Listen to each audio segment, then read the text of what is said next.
Praise the Lord सभी को। Praise the Lord ना। तो वचन क्या है? प्रेरित अध्याय 6 उसका वचन 30 और 31। प्रेरितों की वापसी और एकांतवास। ईमान। प्रेरितों ने यीशु के पास इकट्ठा होकर जो कुछ उन्होंने किया और सिखाया था सब उसको बताया।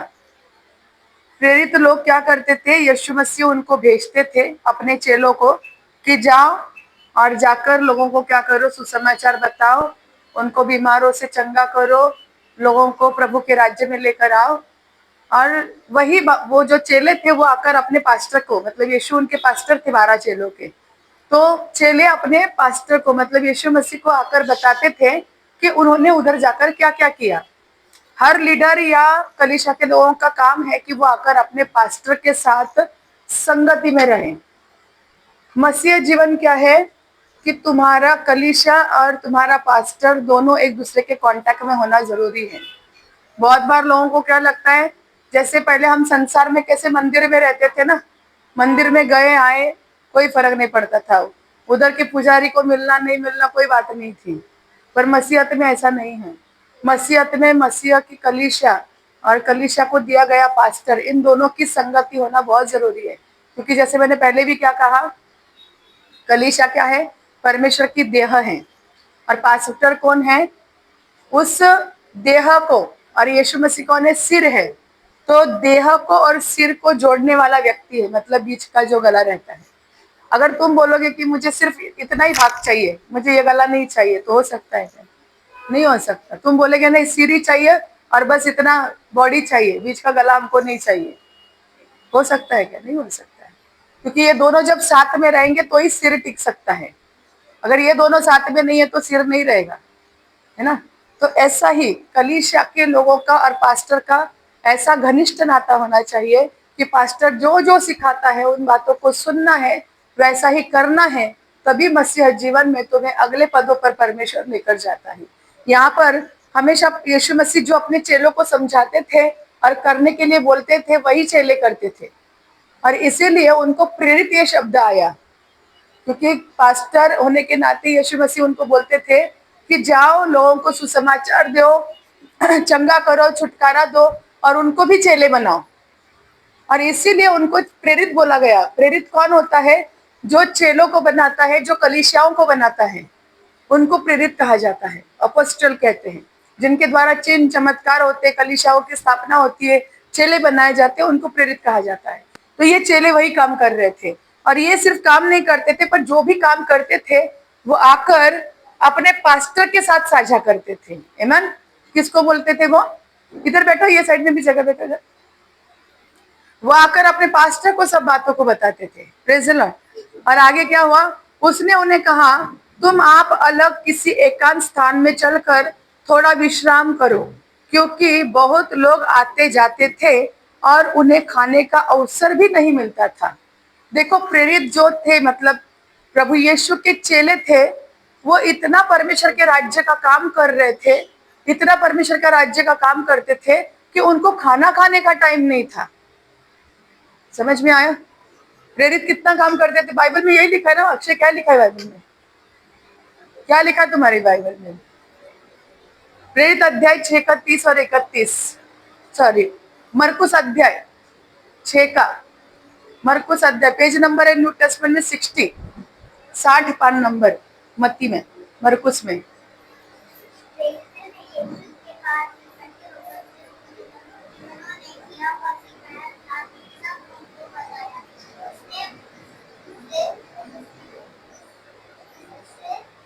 आवाज आ रहा है सबको बराबर?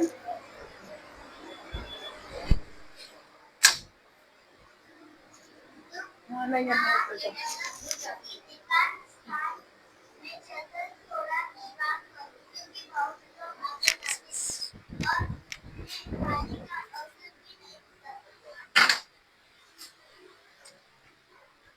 हाँ, तो चेले जो थे, यीशु मसीह के चेले थे, वो अपने पास्टर के द्वारा सिखाई हुई बातों को इतना मानते थे कि वो परमेश्वर के राज्य का सारा काम करते थे। वो क्या क्या करते थे?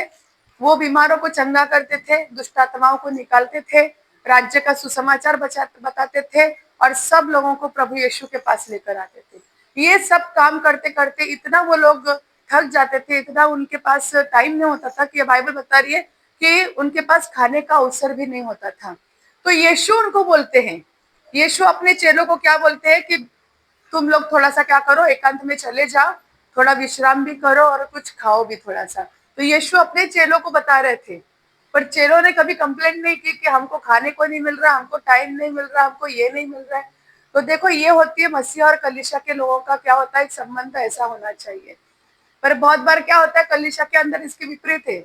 आज लोगों को अपनी पड़ी हुई, अपने का घर परिवार, 100 लोग सुनते ना, 100 में से 5 लोग मानते हैं और वो कलीसिया के अंदर बने रहते हैं और वो टिककर वही आशीष लेकर भाग जाते हैं, सारा आशीष वही लोग खींच लेते हैं। तो बहुत कम लोग होते हैं। मैं चाहती हूँ, परमेश्वर चाहते हैं कि हर कोई इन बातों को समझे। तुम दुनिया में तुम्हारे कितनी भी ताकत लगाओ, कितना भी पैसा कमाओ, कितना भी भागो दौड़ो, कुछ नहीं मिलने वाला। घूम फिर कर हमको फिर इधर ही आना है। तो क्यों ना हम परमेश्वर से लिपट जाए, ताकि हमको जो कुछ भी है वो अपने आप मिलेगा, है ना। तुम में से कितने लोग ऐसा बता सकते कि हम परमेश्वर के राज्य में जब से आए तब से हमारा नुकसान ही नुकसान हो रहा है? कोई बोल सकता है? कोई नहीं बोल सकता, क्योंकि जिसने सिखाई हुई बातों को ले लिया है वो इंसान आशीष में चलेगा। आमीन, प्रेज द लॉर्ड। तो यहाँ पर चेले क्या करते थे, उनको खाने का अवसर भी नहीं मिलता था, इसलिए वे नाव पर चढ़कर सुनसान जगह में अलग चले गए। आमीन। मतलब प्रभु के राज्य में कितना भी काम करते हैं, पर उस समय में चेलों को भी, पास्टर को भी आराम की जरूरत होती है। तुम कंटिन्यू काम कर रहे, कंटिन्यू काम कर रहे, तुम्हारा खाने का ध्यान नहीं है।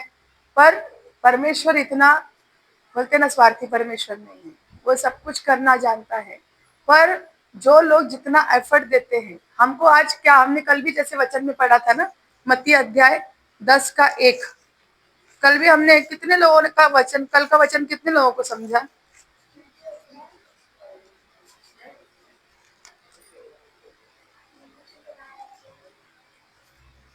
कल का वचन समझा है किसी को? बहुत सारे लोगों का तो ध्यान सिर्फ प्रोग्राम क्या रहेंगे, खाना कभी जल्दी मिलेगा और कब हम जल्दी भागेंगे, इसमें लोगों का था। पर बहुत लोगों ने अगर वचन को समझा है कल का, तो क्रिसमस समझ में आया होगा कि क्रिसमस क्या था। मन, तो ये वचन को पढ़ते हम, मत्ती अध्याय 10, उसका वचन पहला। फिर उसने अपने 12 चेलों को पास बुलाकर उन्हें अशुद्ध आत्माओं पर अधिकार दिया कि उन्हें निकाले और सब प्रकार की बीमारियों और सब प्रकार की दुर्बलताओं को दूर करे।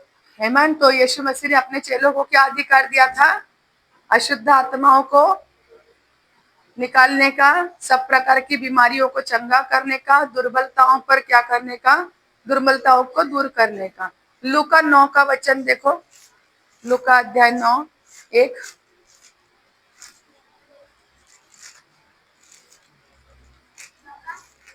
फिर उसने 12 को बुलवाकर उन्हें सब दुष्ट आत्माओं और बीमारियों को दूर करने की सामर्थ और अधिकार दिया। दूसरा वचन, और उन्होंने परमेश्वर के राज्य का प्रचार करने और बीमारों को अच्छा करने के लिए भेजा। आमीन। चेला बनना क्यों जरूरी है? क्योंकि चेलों के पास अधिकार है। चेला बनना इसलिए जरूरी है क्योंकि आवन जावन वाले होंगे तो हम लोगों की गिनती उन लोगों ने होगी जो 5,000 आए थे ना खाने के लिए, उनके अंदर गिनती होगी। यीशु मसीह ने भी जब देखा कि देखो, यहाँ पर हम पढ़ते यूहन्ना अध्याय 6 में, जब यीशु मसीह को समझ आता है, यीशु मसीह इस 6वें अध्याय में 5,000 पुरुषों को खाना खिलाते, ये हमको बात पता है। और यहाँ पर एक बात ऐसी होती है कि यीशु मसीह ने देखा कि ये लोग 3 दिन से मेरे पीछे चल रहे हैं, बाल बच्चों के सहित, तो इनको भूख लगी होगी, इनके बच्चों को भूख लगी होगी, इसके लिए यीशु मसीह ने उनके खाने का प्रबंध कर दिया। पर क्या हो गया पता है, बाद में ये लोग ना यीशु मसीह के पीछे चलने तो लगे, परंतु यीशु मसीह के राज्य के काम करने के लिए नहीं, परमेश्वर के राज्य के काम करने के लिए नहीं। वो सिर्फ क्यों चलने लगे उनके पीछे? कि बस उनको खाना मिल रहा है। यहाँ पर यही लिखा है, देखो यहाँ पर क्या लिखा है, वचन 22 वचन से पढ़ते हम, 6 का 22।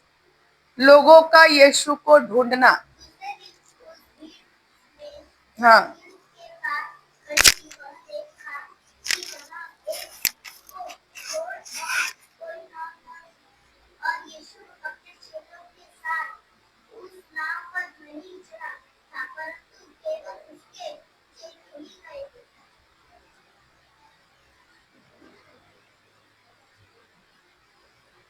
22 से पढ़ो ना, आगे आगे पूरा आ रहा।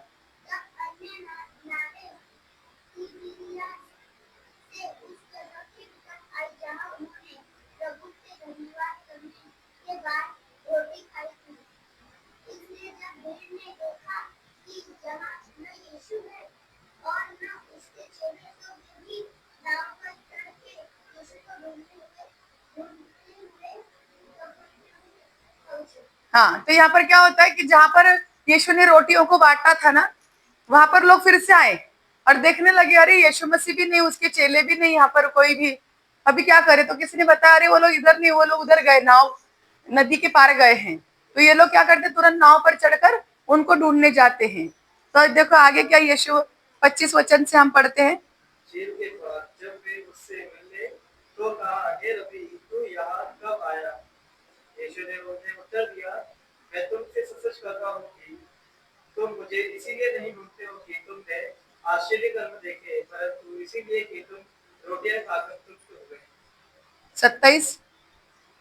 नाशवान भोजन के लिए परिश्रम न करो, परंतु जो भोजन के लिए जो अनंत जीवन तक ठहरता है, जिसे मनुष्य का पुत्र तुम्हें देगा, क्योंकि पिता अर्थात परमेश्वर ने उसी पर छाप लगाई है। आमेन। तो देखो क्या कहा यीशु ने उनको, वो लोग जाकर यीशु को बोलते हैं कि अरे प्रभु तू यहाँ पर कहाँ आया, पास्टर जी आप इधर कब आए, हमको पता भी नहीं चला। तो वो कहते हैं कि तुम मेरे को नहीं ढूंढने आए हो, तुम जो रोटियां खाकर तृप्त हो गए ना, इसके लिए तुम मेरे पीछे आए हो। पर ध्यान रखो, वो रोटी तो तुम खाओगे और थोड़ी देर के लिए तृप्त भी हो जाओगे। तो नाशवान भोजन के पीछे मत भागो, अगर भागना है तो जीवन की रोटी के पीछे भागो। जीवन की रोटी कौन है? प्रभु यीशु मसीह। अगर यीशु मेरे पास है तो मुझे सब कुछ मिलेगा। एक दिन की रोटी खाकर क्या होने वाला है, थोड़ी देर के लिए भूख मिटेगी, बाद में दूसरे दिन तो भूख लगनी वाली है।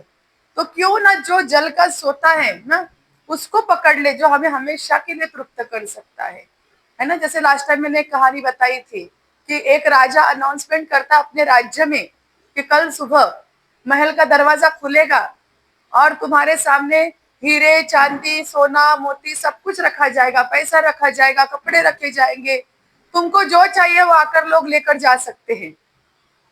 सुना है ना कहानी? किसने किसने सुना है?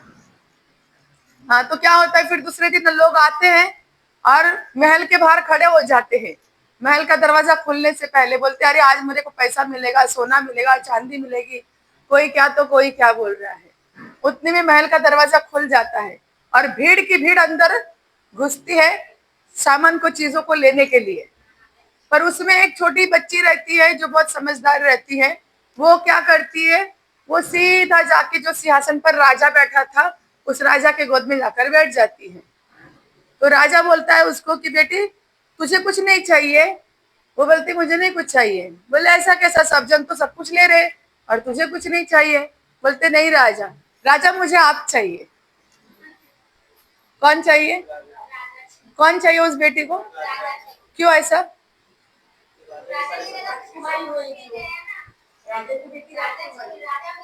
क्योंकि उस बेटी में अकल थी कि मैं पैसा लेके जाऊंगी तो थोड़ा देर रहेगा, सोना लेकर जाऊंगी तो थोड़ा देर रहेगा, चांदी लेकर जाऊंगी तो थोड़ा देर रहेगा, पर अगर राजा ही मेरा होगा तो ये सब कुछ मेरा हमेशा के लिए हो जाएगा। ये बुद्धि आज हमको इस्तेमाल करनी है कि मेरा यीशु अगर मेरे पास है तो मुझे हमेशा के लिए सब कुछ मिलेगा, थोड़ी देर के लिए कुछ नहीं मिलने वाला। प्रभु क्या चाहते हैं कि हम उसके राज्य के वारिस बने। हमको क्यों बुलाया है? परमेश्वर के राज्य के वारिस बनने के लिए। पर वारिस कब बनेंगे? जब चेले बनेंगे। एक माँ बाप को भी जब अपना बेटे पर बेटी पर जब विश्वास होगा कि मेरा बेटा बेटी इस लायक है कि मैं उसको मेरे संपत्ति का वारिस बनाऊं। समझो अभी किसी का बेटा सिर्फ मतलब के लिए घर में रहता है, आता है खाता है चला जाता है, पैसा नहीं देता, कुछ नहीं देता, माँ बाप को संभालता नहीं। क्या उस माँ बाप के पास अगर कोई भी प्रॉपर्टी है तो उसको देंगे? नहीं देंगे। सीधी सी बात है ना, क्योंकि उसका भरोसा नहीं है कि इसको अगर हमने दे दिया तो ये क्या करेगा, इसको उड़ा देगा। और हमको अगर ये जाता भी है तो हमको कुछ फर्क नहीं पड़ेगा, क्योंकि हमने इसके पास से कोई आशा रखी नहीं। पर जो कुछ हमारे पास है तो हम अपना जीवन कैसे भी गुजार सकते हैं। ये इंसानों की अगर सोचे तो फिर परमेश्वर भी तो हमसे ज्यादा बुद्धिमान है ना। वो तो सर्वशक्तिमान है। इसलिए परमेश्वर भी अपने राज्य में उन लोगों को रखेंगे जो उनकी चीजों को नहीं चाहते हैं, जो परमेश्वर को चाहते हैं। जैसे उस लड़की ने उस राजा से प्रेम किया, उसको पता ये राजा मेरा होगा तो मैं राजकुमारी बन गई, और राजकुमारी के लिए फिर कोई काम कमी पड़ती किसी बातों की। वैसे हम भी एक राजकुमार और राजकुमारी हैं, आमीन। प्रभु ने हमको बुलाया है कि हम उसको पाएंगे तो सब कुछ मिल जाएगा। बाइबल में वचन कहता है कि तुम अगर जब परमेश्वर की व्यवस्था पर रात दिन मनन करते हो, परमेश्वर की आज्ञा को मानते हो, उसके वचन को मानते हो, उसके अगुओं का आदर करते हो, उनकी सिखाई हुई बातों को पर कान लगाते हो, तो तुम भी उस वृक्ष के समान बनोगे जो नदी किनारे लगाया हुआ है। तभी परमेश्वर तुम्हारे साथ बात करेगा, तब तक परमेश्वर भी बात नहीं करेगा, है ना। क्योंकि परमेश्वर विश्वास योग्यता देखता है। परमेश्वर को क्या चाहिए? विश्वास योग्यता।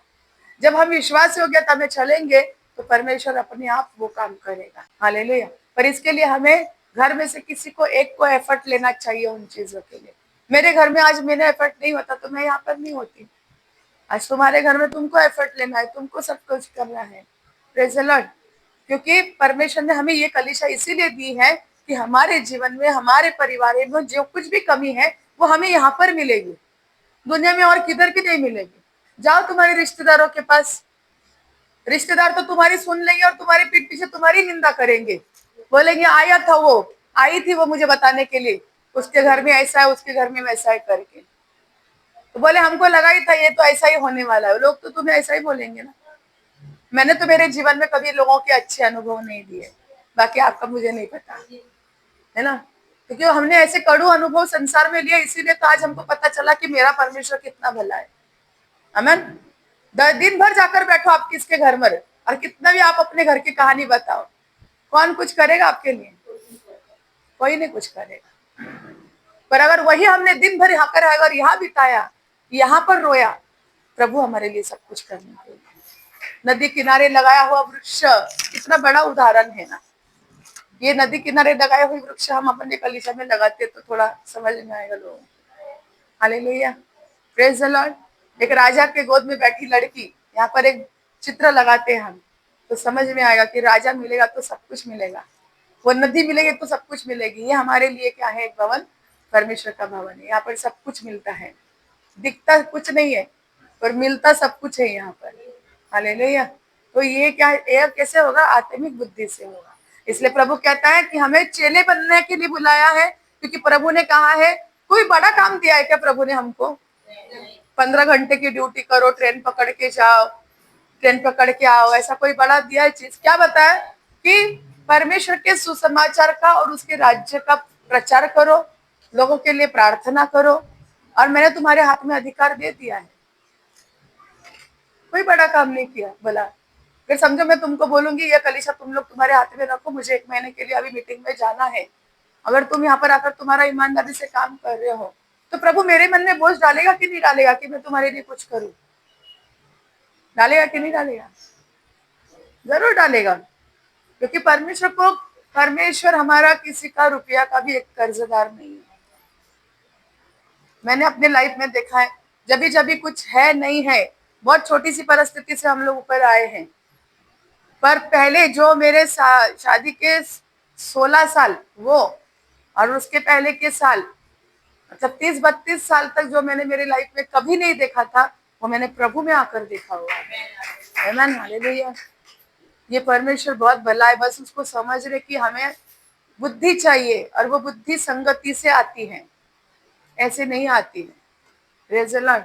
इसलिए प्रभु क्या कहते हैं बाइबल के वचन में, वो हमें समझना है। दूसरे कलीसिया में आप जाओगे तो वहां पर देखना कितने प्रार्थना करने वाले लोग रहते हैं, कितने आज्ञा में चलने वाले लोग थे। हमारी कलीसिया की बहन ने उस दिन, एक दूसरे कलीसिया की बहन ने उनको बुलाया कि हम लोग के कलीसिया में आओ, तो ये बहन बोली मेरे साथ तो 30 लोग है, बोले 50 लेकर आओ, चलेगा। क्यों ऐसा बोला उसने?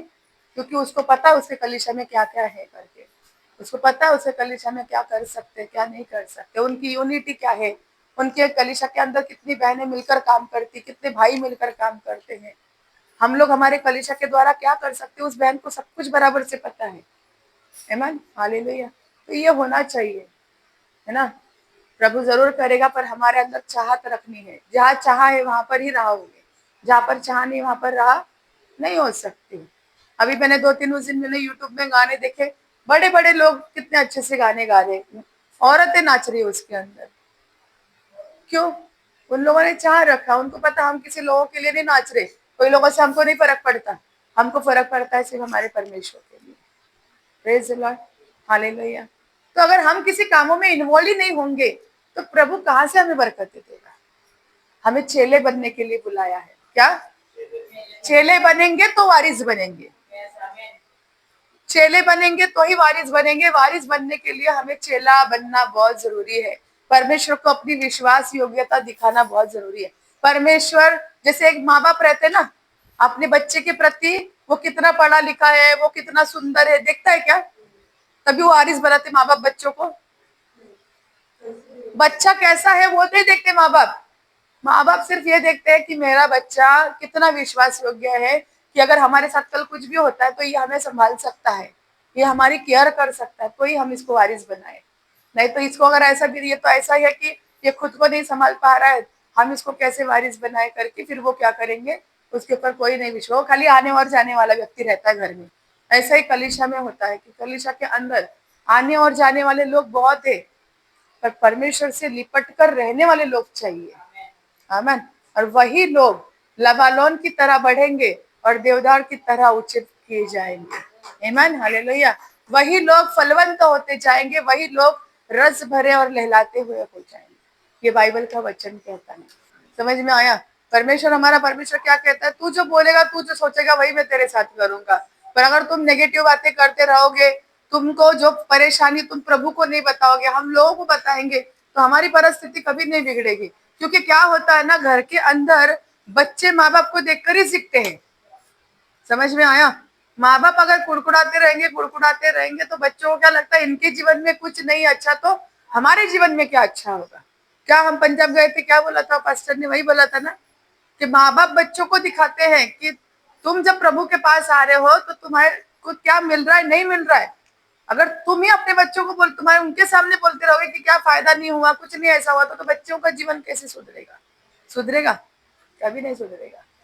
तो हमें हमारे परिवार के प्रति, हमारे लोगों के प्रति क्या करना है? हमेशा जिम्मेदार रहना है कि हमारे घर में परमेश्वर के वचन, परमेश्वर की स्तुति, आराधना, और सबसे बड़ा मुझे ऐसा रहना है कि मैं मेरे घर के परिवार के लोगों के लिए, आजू बाजू के लोगों के लिए, नगर के लिए आशीष का कारण बने। पहली शुरुआत हमसे होना चाहिए। समझ में आया? क्योंकि हम बदलेंगे तो बाकी सब अपने आप बदलेगा। और अगर हम ही नहीं बदलेंगे तो लोग क्या कहते हैं कि तुम्हारे अंदर बदलाव नहीं, तो हमारा भी क्या होने वाला है? समझ में आया? तो जो जा रहा है ना कलीसिया में, जो आ रहा है, जो कलीसिया में आकर वचन सुनता है, जो कलीसिया में आकर परमेश्वर की बातों को मानता है, वही व्यक्ति के जीवन में बदलाव आएगा, बाकी सबके जीवन में अपने आप बदलाव आ जाएगा। हालेलुया। कुछ प्रार्थनाओं के उत्तर लेट मिलते हैं। 15 साल प्रार्थना किया, 15 साल विश्वास रखने के बाद अभी एक बच्चा आया, तो क्या प्रभु ऐसा ही रखेगा? ये 15 साल भी नहीं लगते थे। 15 साल क्यों लगे? उसी की वजह से, क्योंकि कल बोलेगी हालेलुया, दूसरे दिन बोलेगी कुछ और ही बोलेगी। तो ये 15 साल इसी वजह से निकल गए ना। नहीं तो बचपन से ये भी आता था, वो भी आता था। 15 साल पहले तो ये बच्चे छोटे ही थे ना, छोटे थे कि ना तुम लोग? तो 15 साल पहले अच्छे से मन लगाया होता तो आज दोनों भर क्या तीनों बच्चे भी साथ में ही होते, सब कुछ अच्छा होता था। तो मुझे लगता है जब मैं आई थी तुम्हारे घर पहली बार, तभी मीठी शायद हुई थी उस समय में, जब मैं तेरे घर पर पहली बार आई थी तभी मीठी को होकर ही कितने साल हो गए, है ना? हाँ। तो तभी मैं तुम्हारे घर पर पहली बार उधर आई थी। तो उधर उस समय में और 2-3 साल पर, उस समय में थोड़ा सा जो लोग भी थे वो भी इतने सही नहीं थे कुछ बातों में। तो बोलते ना, अच्छी संगति में तुम रहोगे तो तुम अपने आप बढ़ते जाओगे। धोखा ना खाओ, बुरी संगति क्या करती है? अच्छे चरित्र को बिगाड़ देती है। तो प्रभु में अच्छी संगति होना भी बहुत जरूरी है। प्रभु में रहने के समय में हमें ऐसे लोगों के साथ जुड़े रहना है जो सच में वचन को मानते हैं, सुनते हैं, बाइबल पढ़ते हैं, खुद का जीवन प्रार्थना का रखा है। तुम्हारे उधर भीमनगर के अंदर कितनी ऐसी औरतें हैं जो प्रार्थना में मजबूत है, वो किसी से डरती नहीं है औरतें। उनको बाइबल के प्रति, वचन के प्रति इतना आदर है, इतना वो पढ़ी लिखी भी नहीं है कुछ, तो उसमें से कितनी औरतें मैंने देखा उसमें से तो कुछ पढ़ी लिखी भी नहीं, पर फिर भी वो घर घर जाकर सुसमाचार सुनाती है। उनके पास भी बच्चे, उनके पास भी काम है, उनके पास भी पति है, उसके पास भी घर के लोग, बहुत कुछ है, पर फिर भी वो इसलिए होता है ना क्योंकि यूनिटी में रहने से होता है, संगति से रहने से होता है। संगति में हम जो सीखेंगे वही हमको वापस मिलने वाला है।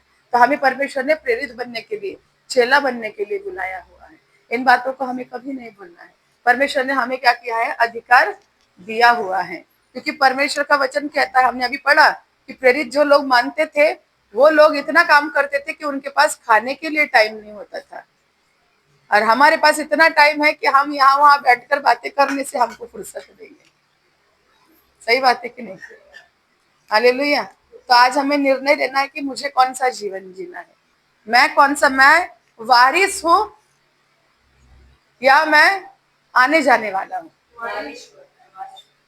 वारिस बनने के लिए ही हमको इधर आना, नहीं तो यहाँ पर हमारा आना कुछ मतलब का नहीं है।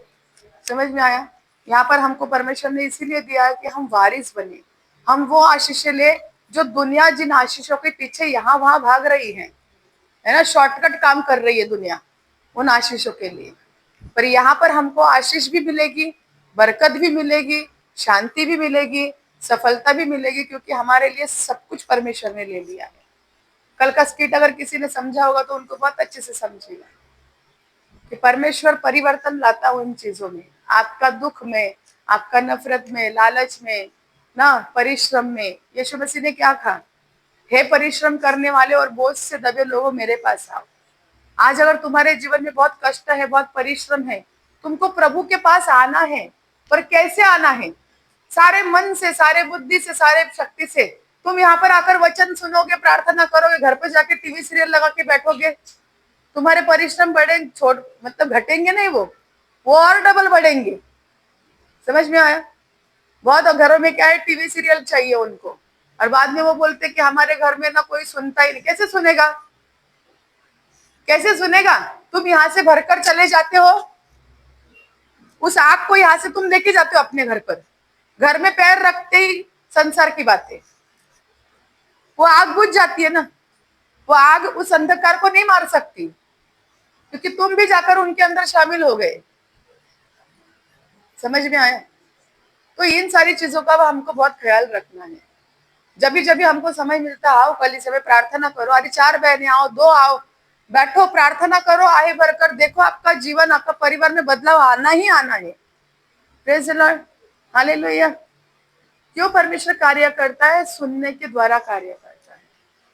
बहुत अपने कलीसिया में ऐसे लोग भी हैं जो भले कभी कभी आते नहीं, पर उनका विश्वास, उनका सुनना, उनका समझना इतना तेज है, उससे वो लोग बरकत पा रहे हैं ना। सुनना हमारा ज्यादा अच्छा होना चाहिए। मसीहत में लिखा याकूब की किताब में कि बोलने में क्या रहो, शांत रहो, सुनने में तत्पर रहो, तो ही तुम्हें परमेश्वर समझ सकता है। तो प्रभु को मैं ये साल में तो बहुत ही धन्यवाद करती थी। बहुत परमेश्वर ने इन सालों में हमें बढ़ाया है, बहुत बातों में बरकतें लाई है ना, असंभव चीजें संभव की है। कल के प्रोग्राम के लिए भी परमेश्वर को बहुत सारा धन्यवाद, कि सोचा नहीं था हमने इतना अच्छा होगा, इतना सब कुछ अच्छा अरेंजमेंट होगा, है ना। ऐसी बहनें, ऐसा परिवार परमेश्वर ने मुझे दिया। मैं परमेश्वर को कोटि कोटि धन्यवाद करती हूँ। कल बहनें आई भी बहुत सारी काम करने के लिए यहाँ पर। तो ये कैसे हुआ?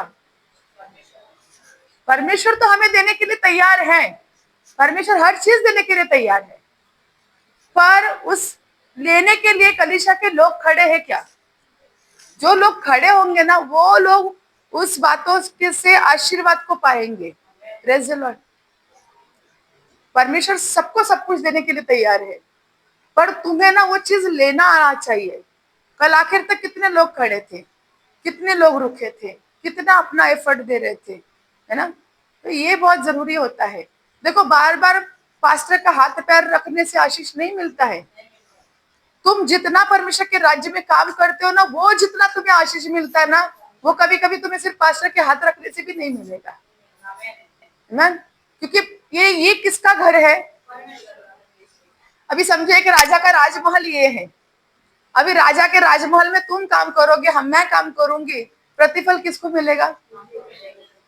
क्योंकि कोई तो बोलेगा ना, राजा तेरे राजमहल में इन लोगों ने काम किए, यहाँ पर कोई तो है जो हम सबों की साक्षी देता है। कौन है वो यहाँ पर स्वर्गदूत है। वो स्वर्गदूत सबके नाम लिखते हैं और जाकर परमेश्वर को बोलते हैं कि परमेश्वर आपके भवन में इन लोगों ने काम किए करके।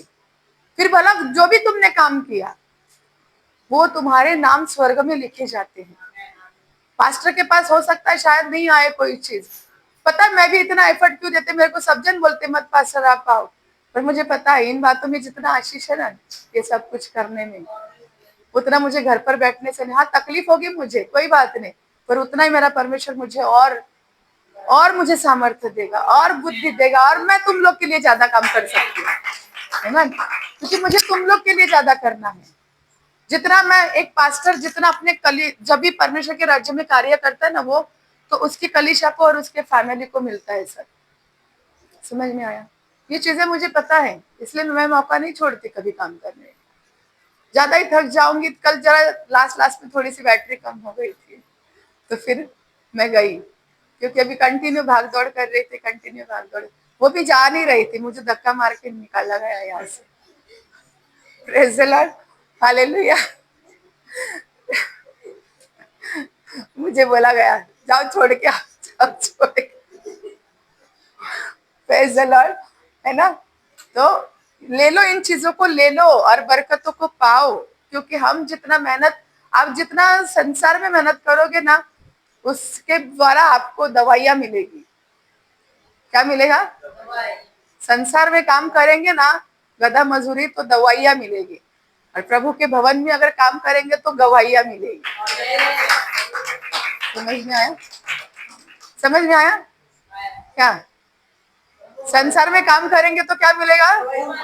हाँ दवाइयां मिलेगी, दवाई मिलेगी, और प्रभु के भवन में काम करेंगे तो गवाही मिलेगी।